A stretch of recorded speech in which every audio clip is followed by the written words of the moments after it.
हाय, मैं धीरज कुमार साहू, भौतिक ज्ञान प्रवक्ता। आइए आज हम चलते हैं किरण प्रकाशिकी के एक बहुत महत्वपूर्ण भाग में, जिसमें हम बताने वाले हैं लेंस। पीछे हम जान चुके हैं अपवर्तन क्या होता है। अपवर्तन के लिए कुछ उपकरण भी जाने थे, जिनमें हमने बताया अपवर्तन कांच के गुटके द्वारा होता है, अपवर्तन प्रिज्म द्वारा किया जा सकता है, अपवर्तन की क्रिया गोलीय पृष्ठ द्वारा की जाती है। अब बात आती है अपवर्तन की क्रिया लेंसों में भी होती है। लेंस क्या है? सबसे पहली बात आती है लेंस क्या हैं।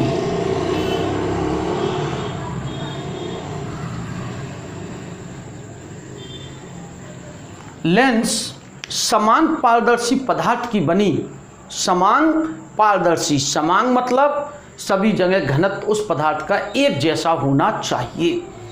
पारदर्शी माने जिसके आर पार दिखाई दे, ऐसी चीज कांच है। सीधी सी बात हम कह सकते हैं कांच। आजकल एक प्रकार की प्लास्टिक भी आने लगी जो ट्रांसपेरेंट होती है, पारदर्शी होती है। इसलिए हमने यहाँ वर्ड लिखा, एक समान पारदर्शी पदार्थ की बनी ऐसी युक्ति होती है जिसमें दो गोलीय पृष्ठ होते हैं। कितने गोलीय पृष्ठ होते हैं? दो गोलीय पृष्ठ होते हैं, या एक गोलीय पृष्ठ एक समतल पृष्ठ होता है। क्या कहा? समान पारदर्शी पदार्थ की बनी ऐसी युक्ति है जिसमें कितने गोलीय पृष्ठ? दो गोलीय पृष्ठ या एक गोलीय व एक समतल पृष्ठ होता है। क्या कहा? फिर से एक बार रिपीट करें। लेंस एक ऐसी युक्ति है जो समान पारदर्शी पदार्थ की बनी ऐसी युक्ति है जिसमें दो गोलीय पृष्ठ या एक गोलीय पृष्ठ एक समतल पृष्ठ होता है। लेंस दो प्रकार के होते हैं, एक होते हैं उत्तल लेंस और दूसरे होते हैं अवतल लेंस। तो लेंस कितने प्रकार के हो गए हमारे पास? दो प्रकार के उत्तल लेंस, जिसे हम इंग्लिश में कॉन्वेक्स लेंस कहते हैं। दूसरे हो गए अवतल लेंस,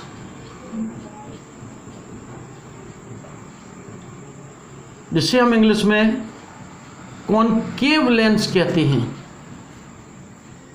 ध्यान रखेंगे, इंग्लिश शब्द जरूर जाने। मीन्स लेंस एक समान पारदर्शी पदार्थ की बनी ऐसी युक्ति जिसमें दो गोलीय पृष्ठ या एक गोलीय पृष्ठ तथा एक समतल पृष्ठ होता है, लेंस कहलाता है। लेंस दो प्रकार के होते हैं, उत्तल लेंस और दूसरा क्या हुआ? अवतल लेंस। कॉनकेव, कॉन्वेक्स लेंस और कॉनकेव लेंस। सबसे पहले हम उत्तल लेंस के बारे में जाने। बिल्कुल लेंस जो किनारों पर पतले तथा बीच में क्या होते हैं? मोटे होते हैं। किनारों पर पतले तथा बीच में क्या होते हैं? मोटे होते हैं। उन्हें हम उत्तल लेंस कहते हैं, जिनका तल बीच में उठा हुआ हो। उत्तल, उठा हुआ तल, उत्तल लेंस। अवतल लेंस वे लेंस जो किनारों पर मोटे तथा बीच में क्या होते हैं? पतले होते हैं। उन्हें हम कौन से लेंस कहते हैं? अवतल लेंस कहते हैं। जरा हम इनके प्रकार जान ले पहले। सबसे पहले हम उत्तल लेंस के कुछ प्रकार बनाते हैं। सबसे पहले उभय उत्तल लेंस। उभय उत्तल लेंस यानी जिसके उभय means common, convex lens. Common means दोनों तल उठे हुए हों, जिसमें दोनों तल उठे हुए हों उसे उभय उत्तल लेंस कहेंगे। देखो, दो वक्राकार तल है और कांच का बना हुआ है, समान पारदर्शी माध्यम, इसलिए लेंस कहा। उत्तल लेंस से जब हम वस्तुओं के प्रतिबिंब देखते हैं तो हमें बड़े आकार के दिखाई देते हैं। अवतल से प्रतिबिंब देखने पर हमें कैसे दिखाई देते हैं? सदैव और सदैव छोटे दिखाई देते हैं। ध्यान रखेंगे, अवतल से सदैव छोटे दिखाई देते हैं, इसलिए पहचान है। हम इन्हें छूकर भी पता कर सकते हैं। किनारों पर मोटे, बीच में किनारों पर पतले, बीच में मोटे उन्हें उत्तल लेंस, किनारों पर मोटे, बीच में पतले उन्हें अवतल लेंस। जिनसे प्रतिबिंब बड़े भी दिखाई दें उन्हें उत्तल लेंस, जिनसे प्रतिबिंब सदैव छोटे दिखाई दें उन्हें अवतल लेंस। ठीक है, लेंस दो प्रकार के होगा। उत्तल लेंस में सबसे पहले हम उत्तल लेंस के प्रकार जान रहे हैं। उभय उत्तल लेंस, इसका नाम क्या है? उभय उत्तल लेंस, कॉमन कॉन्वेक्स लेंस, जिसके दोनों तल क्या हैं? उठे हुए हैं। इसके अलावा हम और भी जानते हैं, एक जो बना हुआ है इसका नाम होगा समतल उत्तल लेंस। क्या नाम होगा? समतल उत्तल लेंस कौन से लेंस की भांति काम कर रहा है? ये प्लेन कॉन्वेक्स लेंस मीन्स ये समतल उत्तली लेंस की किनारों पर पतले और बीच में मोटे। एक और हम बनाते हैं उत्तल समतल लेंस, उत्तल समतल लेंस। ये सब किसके प्रकार हैं? उत्तल लेंस के प्रकार। अगर हम बात करें और ये वाला भी लेंस होगा, इसका नाम क्या होगा? अवतल उत्तल लेंस। क्या नाम होगा इसका? अवतल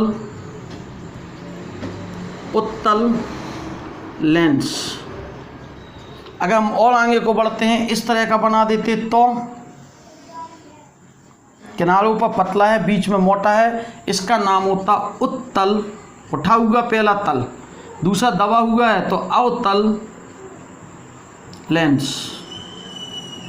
ठीक है ना, कन्फर्म है? ये सब उत्तल लेंस के प्रकार हैं। यह वह उत्तल लेंस कहते हैं, इसे समतल उत्तल लेंस कहते हैं, उत्तल समतल लेंस कहा, इसे अवतल उत्तल लेंस कहा, इसे उत्तल अवतल लेंस। यह सब उत्तल लेंस है, किनारों पर पतले, बीच में क्या है? मोटे हैं, इसलिए इन्हें क्या कहा गया?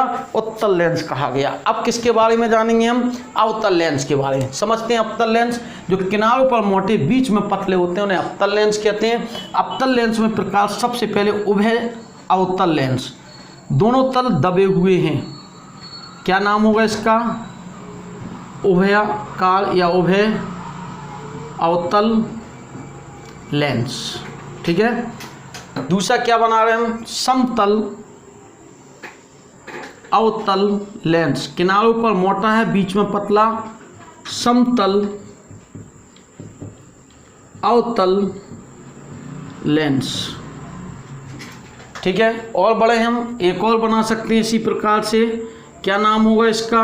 किनारे पर मोटा है, बीच में पतला है, इसका नाम होगा अवतल समतल लेंस। कन्फर्म है? ठीक है। और एक बनाते हैं हम,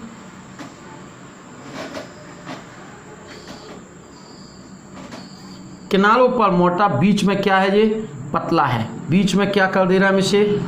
पतला है ये, और किनारों पर क्या है? मोटा है। इस लेंस का नाम क्या होगा? अवतल उत्तल लेंस।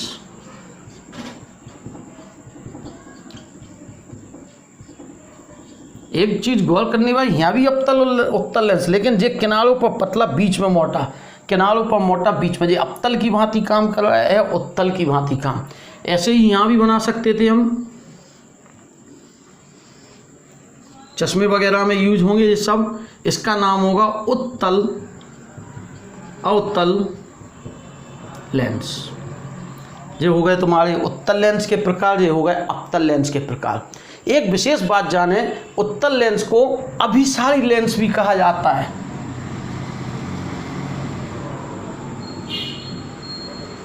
अभिसारी मीन्स कन्वर्जेंट। कन्वर्जेंट मीन्स जो किरणों को क्या कर दे? मुख अक्ष की ओर मोड़ दे। तो उत्तल लेंस समांतर किरणों को या प्रकाश किरणों को कहाँ की ओर मोड़ता है? मुख अक्ष की ओर मोड़ता है। इस क्रिया को अभिसारी क्रिया कहते हैं। कौन सी क्रिया कहते हैं इसे? अभिसारी।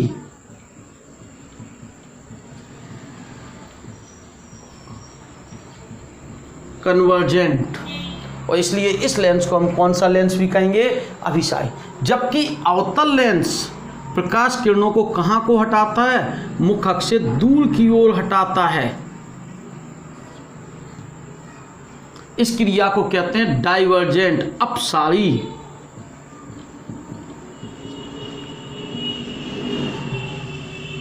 इसलिए इसे हम कौन सा लेंस भी कहते हैं? अपसारी लेंस भी कहते हैं। यानी यह किरणों को मुख अक्ष की ओर समेटेगा, यह किरणों को मुख अक्ष से कहाँ को हटाएगा?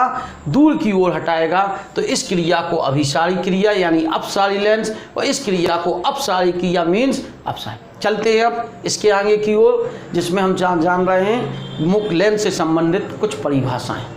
अब चलते हैं लेंस से संबंधित कुछ परिभाषाएं।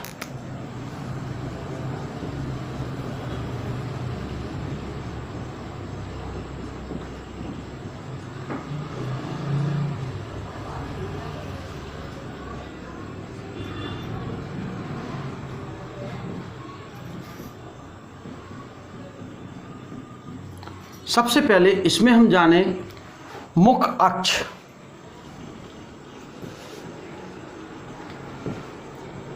जिसे हमने प्रिंसिपल एक्सिस कहा था, मुख अक्ष से आप क्या समझते हैं?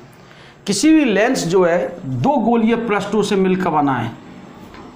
इस लेंस के दो वक्रता केंद्र होंगे। इसकी गोलाई इस तरफ को बनेगी, क्यों गोले का भाग होगा यह पृष्ठ, और इसकी गोलाई इस तरफ को बनेगी। तो इसका वक्रता केंद्र यहाँ होगा C1, इस वाले दूसरे भाग का वक्रता केंद्र C2 यहाँ को होगा। बात समझे हमने क्या कहा?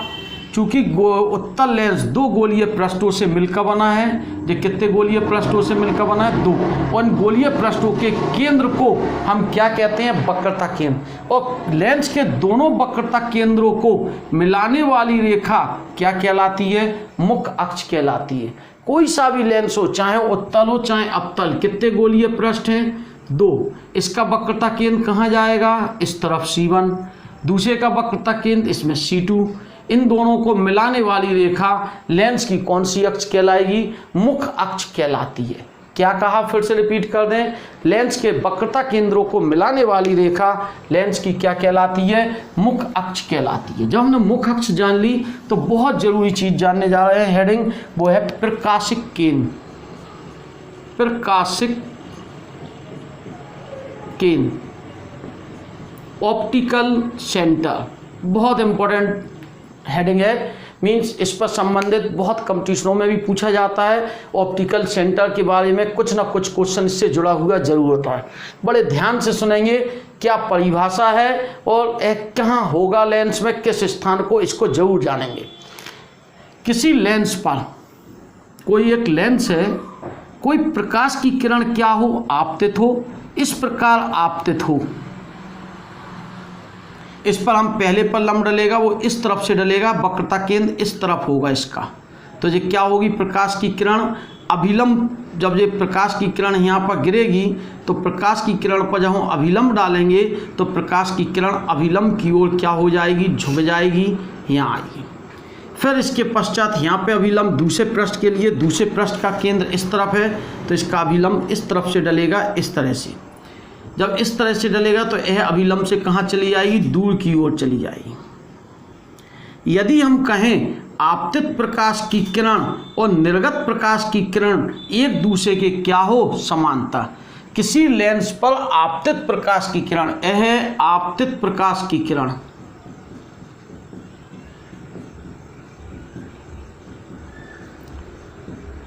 और यह लेंस से कौन सी प्रकाश की किरण है? निर्गत। किसी लेंस पर आपतित प्रकाश की किरण तथा लेंस से निर्गत प्रकाश की किरण एक दूसरे के क्या हों? समांतर हों। एक दूसरे के क्या हों? समांतर हों। अगर आपतित प्रकाश की किरण और लेंस से निर्गत प्रकाश की किरण एक दूसरे के क्या हों? समांतर हो, तो यह प्रकाश की किरण लेंस के मुख अक्ष को जिस बिंदु पर काटती है उस बिंदु को कौन सा बिंदु कहते हैं? प्रकाशिक केंद्र कहते हैं। क्या कहा हमने?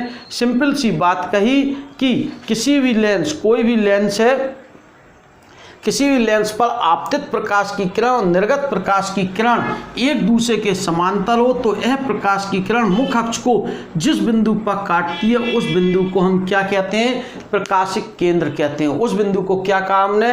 प्रकाशिक केंद्र कहा। सिंपल सी बात, आपतित प्रकाश की किरण, निर्गत प्रकाश की किरण, किसी लेंस पर कोई प्रकाश की किरण इस प्रकार आपतित हो कि उससे निर्गत प्रकाश की किरण आपतित प्रकाश की किरण के क्या हो? समांतर हो, तो यह प्रकाश की किरण मुख्य अक्ष को जिस बिंदु पर काटती है उस बिंदु को क्या कहते हैं? प्रकाशिक केंद्र कहते हैं। चाहे वो उत्तल लेंस हो चाहे वह अवतल लेंस हो। ध्यान रखेंगे, हमने कहा इन बिंदु को, इसे हम क्या कहेंगे? एक लेंस है, इस लेंस पर कोई प्रकाश की किरण हमने क्या की? आपतित की। एक बार चित्र फिर से बनाए दे रहे हैं, हम इसको समझेंगे बिल्कुल ध्यान से। एक उत्तल लेंस है, ठीक है, इसका C2 है, यह क्या है? C1 है। इस पर कोई प्रकाश की किरण इस प्रकार आपतित हुई कि अभिलंब डालने पर यह निर्गत प्रकाश की किरण, यानी आपतित प्रकाश की किरण ये है अपनी, और निर्गत प्रकाश की किरण यह है। एक दूसरे के क्या हैं, समांतर हैं। तो यह प्रकाश की किरण मुख्य अक्ष को जिस बिंदु पर काटती है उस बिंदु को प्रकाशिक केंद्र कहते हैं। ध्यान रखेंगे, इसको हमने प्रकाशिक केंद्र कहा, इस बिंदु को हमने P1 कहा, इस बिंदु को हमने P2। पहले पृष्ठ का ध्रुव, दूसरे पृष्ठ का ध्रुव। पहले पृष्ठ का ध्रुव क्या है, P1, और दूसरे ध्रुव का पृष्ठ क्या है, P2। तो पहले पृष्ठ का ध्रुव हो गया P1। तो इस लेंस की जो मोटाई का विभाजन है यानी CP1 अपॉन CP2 बराबर दोनों की वक्रता त्रिज्याओं के अनुपात के क्या होगी, बराबर होगी। यानी पहले की क्या है, C1 CP1, इसकी वक्रता त्रिज्या होगी P1 C1, C1 P1, P1 C1 एक ही बात है। और दूसरे की क्या होगी, P2 C2, और ये होगी R1 अपॉन R2। कोई भी लेंस जब बन रहा, प्रकाशिक केंद्र जो है वो उसकी लेंस की मोटाई में बांट रहा है उसे, तो प्रकाशिक केंद्र लेंस की मोटाई का जो अनुपात है, विभाजन का अनुपात है, वो दो लेंस की दोनों वक्रता त्रिज्याओं के अनुपात के क्या होता है, बराबर। यदि हम कहें P1 यानी R1 दोनों लेंसों की वक्रता त्रिज्याएं क्या हो, समान हो, दोनों लेंसों की वक्रता त्रिज्याएं समान हो, तो ऐसी स्थिति में CP1 अपॉन CP2 बराबर R1 अपॉन R कट जाएगा। CP1 बराबर CP2 होगा, अर्थात मध्य बिंदु होगा लेंस की मोटाई का। प्रकाशिक केंद्र जो होगा लेंस की मोटाई का कौन सा बिंदु होगा, मध्य बिंदु होगा, क्योंकि दोनों वक्रता त्रिज्याएं समान है तो इसके विभाजन का जो अनुपात है वो भी बराबर होगा। ऐसी स्थिति में प्रकाशिक केंद्र लेंस का कौन सा बिंदु होगा, मध्य बिंदु होगा। अब दूसरी बात करें, यदि हम समतल उत्तल लेंस ले लें, समतल उत्तल लेंस ले रहे हैं तो R1 बराबर तो इन्फिनिटी हो गया, लेकिन R2 अपनी कुछ ना कुछ होगी। तो ऐसी स्थिति में CP1 अपॉन CP2 बराबर इन्फिनिटी अपॉन R2 आएगा, बराबर क्या हो जाएगा, जो इन्फिनिटी। इसका मतलब हुआ CP2 लगभग बराबर किसके हो गया, 0 के हो गया। अर्थात इस पर कोई प्रकाश की किरण जब आपतित होगी वह उससे निकलेगी तो वो लगभग किस बिंदु से, यही C होगा, यही P2 होगा, इस तरह से जाएगी। यानी CP1C बड़ा होगा, बहुत बड़ा, और CP2 क्या होगा, लगभग शून्य होगा, नगण्य होगा, 0 के समीप होगा। अर्थात प्रकाशिक केंद्र वक्र तल के बिंदु ध्रुव पर होगा। ठीक है ना। अब चलते हैं, यदि हम आपसे बात कर लें कि वक्रता त्रिज्याएं दोनों में हो, इस तरह से हो, तो क्या प्रकाशिक केंद्र कहाँ होगा, कौन बड़ा होगा, इसको समझना है हमें। चलिए, ऐसी स्थिति में R1 पहले की वक्रता त्रिज्या निश्चित ही क्या है, ज़्यादा है किससे, R2 से, एवं इसकी गोलाई ज़्यादा होगी और इसकी गोलाई दूसरे वाले की क्या होगी, कम होगी। तो गोल इसकी जो होगी वो C1 होगी और दूसरे वाले की क्या होगी, C2। R1 बड़ा है किससे, R2 से, 101% सही बात है। क्यों, क्योंकि ये गोला बड़ा बनेगा और ये गोला क्या बनेगा, छोटा बनेगा। चलो, अब ऐसी स्थिति में क्या होने वाला है, हमारे पास सूत्र क्या है, CP1 अपॉन CP2 बराबर P1C या R1 अपॉन R2। इसका मतलब क्या हुआ, CP1 बड़ा हो गया CP2 से। P1 यह है, P2 यह है। किसे बड़ा करना, CP1 को। तो यानी जो प्रकाशिक केंद्र है वो किसके समीप है, दूसरे पृष्ठ के क्या होगा, समीप होगा। CP1 बड़ा है और CP2 छोटा है, तो इस पर जो भी किरण डालेंगे हम, मीन्स इस पर जो किरण आपतित होगी, ऐसी किरण आपतित करें जो कहाँ को जाएगी, अभिलंब की ओर जाएगी, और फिर इसके पश्चात जो क्या होगी, निकल जाएगी। यहाँ पर CP1 बड़ा होगा। थोड़ी सी बात हमें ऐसे समझ लें अब इसके आगे की, यदि इस तरह का पृष्ठ है, इस पृष्ठ में पहला दूसरे की गोलाई छोटी है तो ये होगा C1 और ये क्या होगा, C2।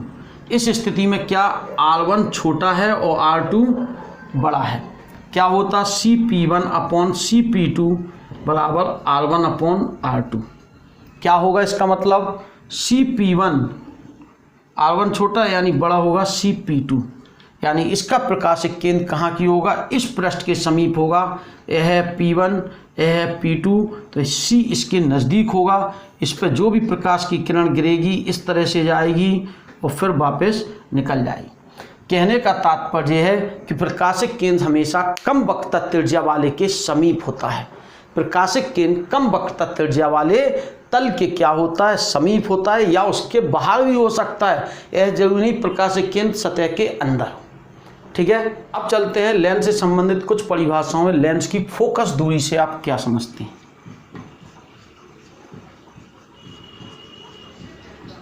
जब भी आप प्रैक्टिकल देंगे तो पूछा जाता है लेंस की फोकस दूरी क्या है। सामान्य रूप से तो बात जाने, किसी बिंदु से जाने वाली या जाती हुई प्रतीत होने वाली प्रकाश की किरणें अपवर्तन के पश्चात मुख्य अक्ष के क्या हो जाएं, समांतर। अगर हमारे पास उत्तल लेंस है तो मुख्य अक्ष पर स्थित वह बिंदु जिससे जाने वाली प्रकाश की किरणें अपवर्तन के पश्चात मुख्य अक्ष के क्या हो जाएं, समांतर। इस बिंदु को हम क्या कहेंगे, प्रथम फोकस बिंदु कहते हैं। क्या कहा, फिर से एक बार रिपीट करें। किसी बिंदु से जाने वाली प्रकाश की किरणें अपवर्तन के पश्चात मुख्य अक्ष के समांतर हो जाएं तो इस बिंदु को प्रथम फोकस बिंदु कहते हैं। ध्रुव से इस बिंदु तक की दूरी को प्रथम फोकस दूरी कहते हैं। हम इसी को अगर अवतल बात कर लें, अगर अवतल लेंस होता तो किसी बिंदु से जाने वाली प्रकाश की प्रतीत होने वाली, ये प्रतीत होती है, यहाँ पर प्रतीत होती है, यहाँ पर हमें अपवर्तन के पश्चात मुख्य अक्ष के क्या हो जाती, समांतर हो जाती। तो क्या हुई बात, परिभाषा, इसे प्रथम फोकस बिंदु कहते, F1 कहते, और ये F1 इस तरह। क्या कहा, फिर से रिपीट करें। किसी बिंदु से जाने वाली प्रकाश की किरणें अपवर्तन के पश्चात मुख्य अक्ष के समांतर हो जाएं, उस बिंदु को प्रथम फोकस बिंदु कहते हैं। या किसी बिंदु से जाती हुई प्रकाश की किरणें अपवर्तन के पश्चात मुख्य अक्ष के समांतर हो जाएं, उस बिंदु को प्रथम फोकस बिंदु कहते हैं। और प्रकाशिक केंद्र से इस बिंदु तक की दूरी को प्रथम फोकस दूरी कहते हैं। पूरी दोनों की मिला के परिभाषा लिखें तो क्या लिखेंगे, वह बिंदु जिससे जाने वाली प्रकाश की किरणें या वह बिंदु जिससे जाती हुई प्रतीत होने वाली प्रकाश की किरणें अपवर्तन के पश्चात मुख्य अक्ष के क्या हो जाएं, समांतर हो जाएं, इन बिंदुओं को प्रथम फोकस बिंदु कहते हैं। अगर हम द्वितीय फोकस बिंदु की बात जाने, यह हो गया प्रथम फोकस बिंदु, प्रथम फोकस। अगर हमसे कोई लेंस में कहे द्वितीय फोकस या मुख्य फोकस, तो उसके लिए हम परिभाषा कहेंगे, मुख्य अक्ष के समांतर जाने वाली प्रकाश की किरणें अपवर्तन के पश्चात जिस बिंदु से जाती हैं या जाती हुई क्या होती हैं, प्रतीत होती हैं,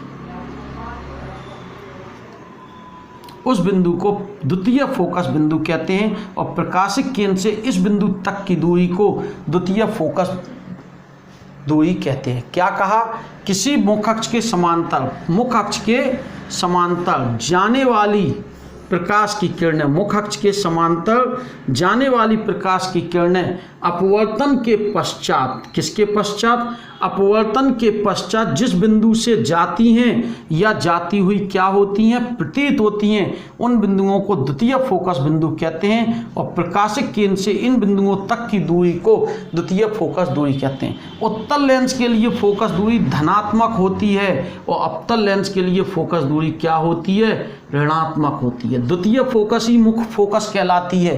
द्वितीय फोकस क्या कहलाती, मुख्य। तो परिभाषा सीधी सीधी कहेंगे लेंस की फोकस दूरी की, मुख्य अक्ष के समांतर जाने वाली प्रकाश की किरणें अपवर्तन के पश्चात जिस बिंदु से जाती हैं या जाती हुई प्रतीत होती हैं, उन बिंदुओं को फोकस बिंदु कहते हैं। और प्रकाशिक केंद्र से इन बिंदुओं तक की दूरी को क्या कहते हैं, फोकस दूरी। ठीक है ना, नोट्स डाउनलोड कर लें, तैयार कर लें। Okay, thank you.